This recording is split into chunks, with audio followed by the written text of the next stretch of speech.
Have you ever felt like your ticket sales were not going to be enough to cover the cost of your food, your photographer, your guest speakers, and you're like, oh my gosh, I am trying to put on this event and it's going to be impactful? Or have you ever felt like that the time invested in organizing your event may take away from other income generating activities that could be impacting overall earnings? No worries, I have you covered. We're going to chat about 5 strategies that will help you secure at least 10,000. Okay, I couldn't even say it, $3,000 to $10,000 prior to your event day. Yeah. And I can say that because I have the receipts, I have the stories, and I have the witnesses. So let's jump into today's topic. Monetize your event experience, 5 proven strategies for speakers. So if you're putting on your own event, you don't have an event planner, and you're like, okay, what should I be doing to generate some income? Now, if there's anything that I've like blown past or you want to dive deeper, please let me know, because sometimes when you get so excited about a particular topic that you're so well versed in and you're just talking, you want to make sure that everybody is getting all the information. So if there's anything that is unclear, definitely let me know. You can send an email, let me know, okay? So, and that's why I definitely look at these show notes, because I want to make sure I stay on task and on topic so that you can get all the resources that you came to get. Okay, so let's talk sponsors. And according to Eventbrite, because definitions are very important. So event sponsors pay to support an event in exchange for exposure and branding opportunities. Sponsors seek to align their brand with the event's audience and objectives. Now, Eventbrite, now some of you may use Eventbrite. Now, this event platform suggests that finding organizations and businesses that align with your event objectives. And mind you, if you don't have objectives or one of those very important visions for your event, you got to listen to my episode called Going Beyond Event Planning, 5 essential crucial points you can't overlook. Okay, so if you don't have an objective for your event or where you're heading, or you don't know the big goal and vision, definitely make sure to check out that episode. I'll make sure to link it in the show notes. Okay, let's get back on track. Sponsors.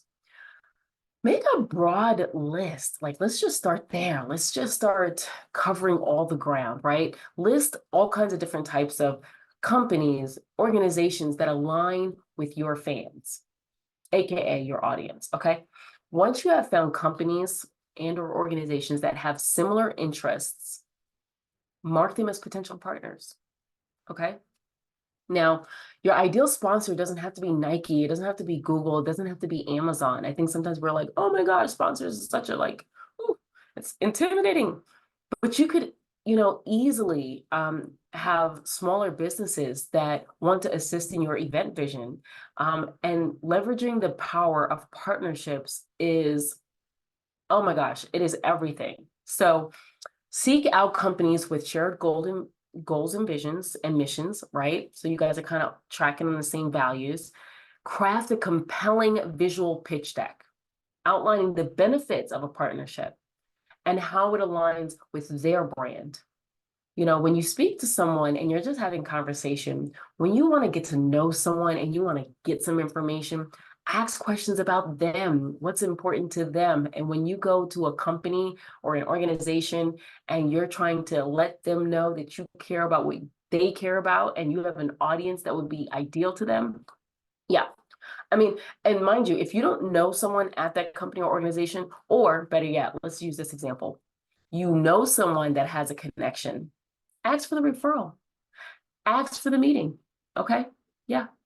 And be clear about your call to action. So I think when you can be crystal clear to someone that's providing a referral, they should know what your intentions are so that they can be clear to make that introduction. Okay. So sponsorships, it's a relationship business, right?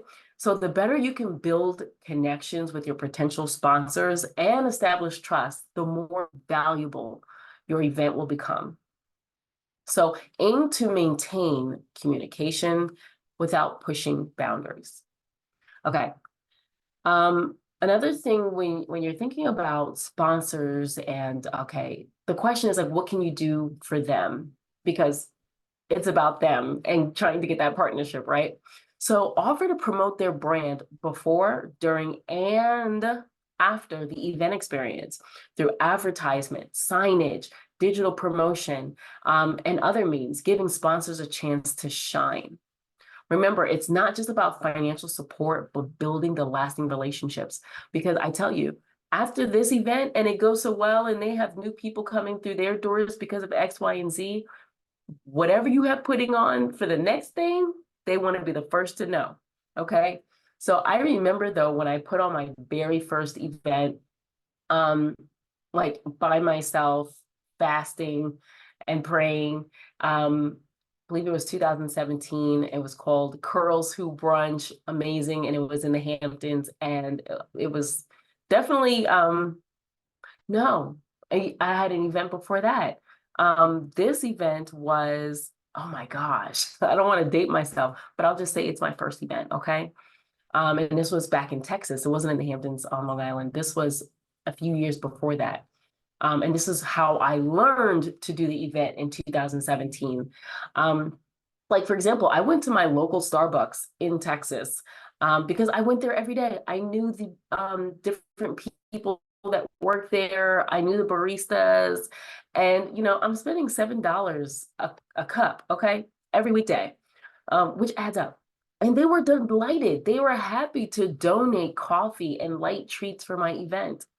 I also called my local Nothing Bun Cakes and I asked them if they would match my purchase for the little buntinis. And they were willing. And my audience, they love coffee and they love sweets. And so, what a marriage. So, find brands that align with your fans, your audience, but don't limit yourself to just local. Ask your followers to pitch in. You'd be surprised who's open and willing to support your event vision. So, I'm going to use some more ideas in the show notes of what you could offer to these potential sponsors so that it really seems attractive. But we're going to jump into the number 2 strategy of 5 of how you monetize your event experience. So ad placements. Yes, we need to get even more creative.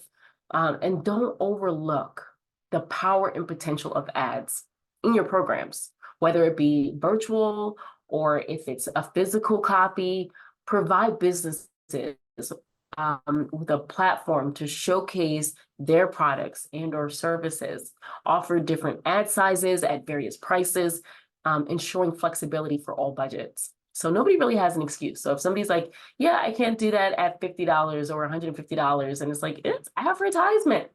But it helps when you have different options for different businesses, but be clear on your specifications and your deadlines and creating that win-win scenario for your advertisers. Okay. So when I used to work at JP Morgan in Texas, I would take the train every single day into the office. Some people are like, oh, there's a train in Dallas. Yeah, there is. It's a short line, but it's there. And that is when I would send text messages, I would listen to podcasts, I would read whatever book.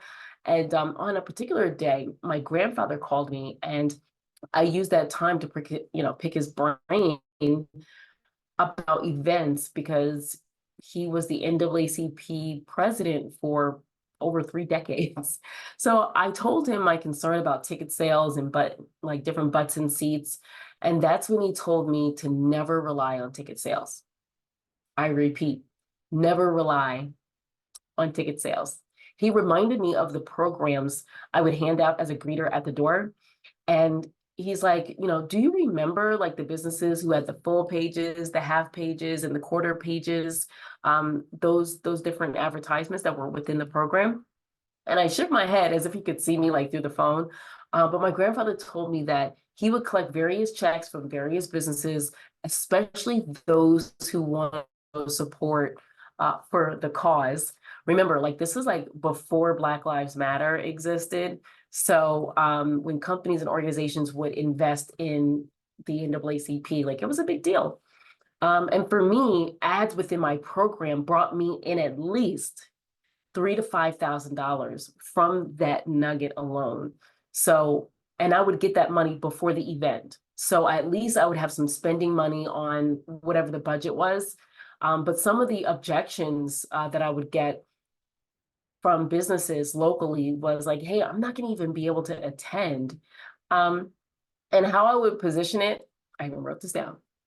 Even if you can't be in the room, your ideal customer will be, and your business can get greater visibility regardless if you could or couldn't attend.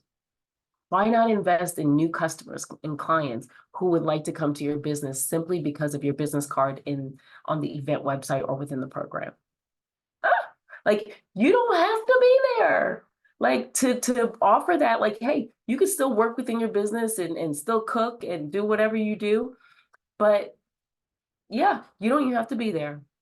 So the next idea I'm going to give you, number 3, and it should be familiar since we are in the professional speaking industry.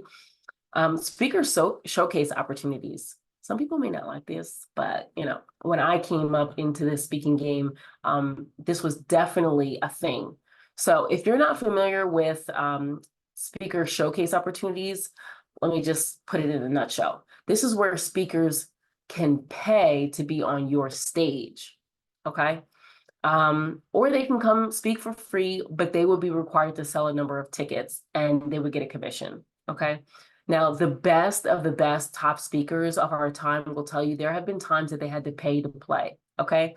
And sometimes that whole pay to play would get us into certain rooms, get us experience, get feedback, get exposure, or get the message out there for their ideal audience. So pay to play is a real thing. In a speaker showcase, you create your own boundaries and rules of what that is and what it looks like. You can set the duration, the time, you can set the topic, parameters, and what you require. And the speaker showcase can add value to your event and create a dynamic and diverse experience for your audience. So you could allow your guest speakers to pitch their services if you want, and you can make a percentage with an affiliate agreement in place. Needless to say, you have options. You have options, okay? Now, number 4, this one's really fun, it's different and unique, but you should be familiar with this as well. Vendor opportunities. So in this 4th example, you can be very, very creative with vendor opportunities. I've been at events where the vendors that were selected, it didn't really align with like the vision of the event. And that just is such a red flag for me when people just have random vendors. Like, if this whole event is about the fashion industry and all of this stuff, and then you have a vendor that has a table set up for real estate, I'm just like, I'm confused. I don't even know. Like, I'm not even trying to buy a house, I'm trying to buy a dress. But I've also attended events that had the perfect vendor based on the event vision. For example, I had a client who put on an event about personal branding, and all of her vendors aligned with the vision. She had an area where attendees could get free headshots. She had a space on where you could try on different clothing as you're trying to figure out your personal brand and colors. And there were like even website builders to help people kind of build out their vision or their first page. I mean, it was so spectacular and it was so thoughtful and so strategic.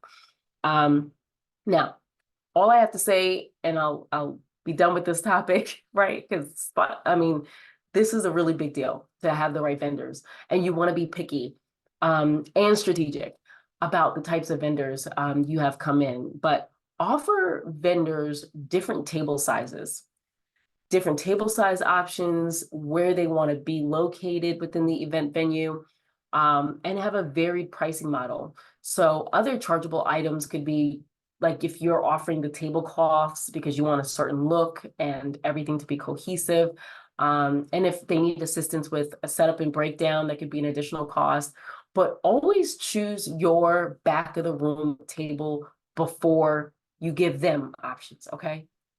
because this event is yours, and real estate is a very serious business when making sure that your back of the room table is positioned in the area that has the most traffic. So don't start offering areas and all kinds of things if you haven't placed your area of where your table is going to be. Okay. Because the ideal about vendors is the idea is that your audience is their ideal customer for them and would most likely buy making more than what they've paid to secure their table. But it's not guaranteed. And vendors can honestly add a lot of value if you do it right. Okay. Okay, so I'm gonna get off my soapbox about that because I'm really excited because these are like all my topics that I'm just like, yes, you can make money before the event. You can do this. Okay. Last but not least, how you can maximize or monetize before the event and how can you, generate money. Are you ready? Brand placements, brand placement opportunities. Now, this is different than this is way different than vendors and ad space, okay? And I'm just simply going to call it brand placement opportunities. Businesses can showcase their brand through, on-site signage, banners, and even a swag bag opportunity. So I'm going to tell you really quickly a story about my swag bag opportunity that I created. I don't even know, I don't know if I learned this from someone. It's been so many years. Like, how did I get this idea? Uh, I will know, I can and will say that there have been plenty of times where I was strapped for cash and I needed to think of different ideas very quickly of how to make money to pay, for the programs and for the food and for the venue and event planners. Like I was very, very nitty gritty about how was I going to pull off this vision that I had in my mind. And I just remember making a flyer. Oh man, one day I'm going to put this out there into the world. I created a flyer and it really was a booklet that had all kinds of different opportunities for people to become a sponsor or to invest in my event, which is kind of like the pitch deck kind of thing, but it was a physical item and I made it into a digital item. But the swag bag opportunity, it allowed small businesses to provide samples of their products in each gift bag for our attendees. Okay. It could even, it was their business cards as well. I allowed people who wanted to give $25 for 25 bags. Like if I had 150 or 200 attendees, right? I'm like, hey, $25 for 25 bags for your business cards to be in there or whatever sample you have, and then you would do different deals. Like we'll do 75 bags for $50 or whatever it would be, right? And this allowed me to control what our attendees received and got excited about without overpaying for the items within the gift bags. This allowed also a business to extend their reach and their exposure, even if they couldn't attend. Again, they didn't have to be there, but they could add their brand or logo to the event website. We even incorporated their brand on the master slide deck of the presentation that was being shown. So when it was a time for like a break and you wanted to know who our sponsors were, their brand placement were in strategic locations. But it's a comprehensive approach to brand exposure that goes beyond the event day. So I remember offering my favorite hair distributor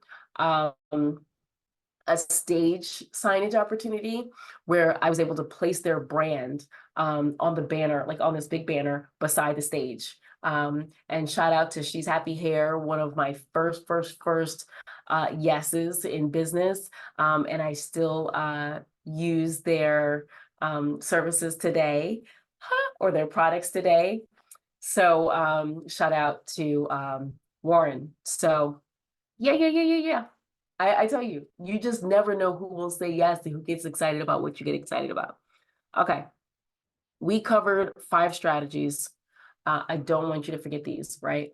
Like 5 powerful strategies so that you can make money before your event experience and take control of your success. Okay. Remember, creating your stage is not about just speaking, it's about building a brand and a sustainable business. Implement these strategies, and I guarantee you'll see results that you've been dreaming of. Okay. Until next time, envisioning success, having a dream, you can make it a reality. Rest in peace and rest in power, Martin Luther King. Okay. Now, I just want to make sure to remind you before signing off to subscribe and hit that notification bell so that you can continue to get valuable information and insight, tools, and resources here on Speakers and Stages. Now, have a wonderful day and continue to innovate, connect, and making a lasting impact on your stages. All right, take care.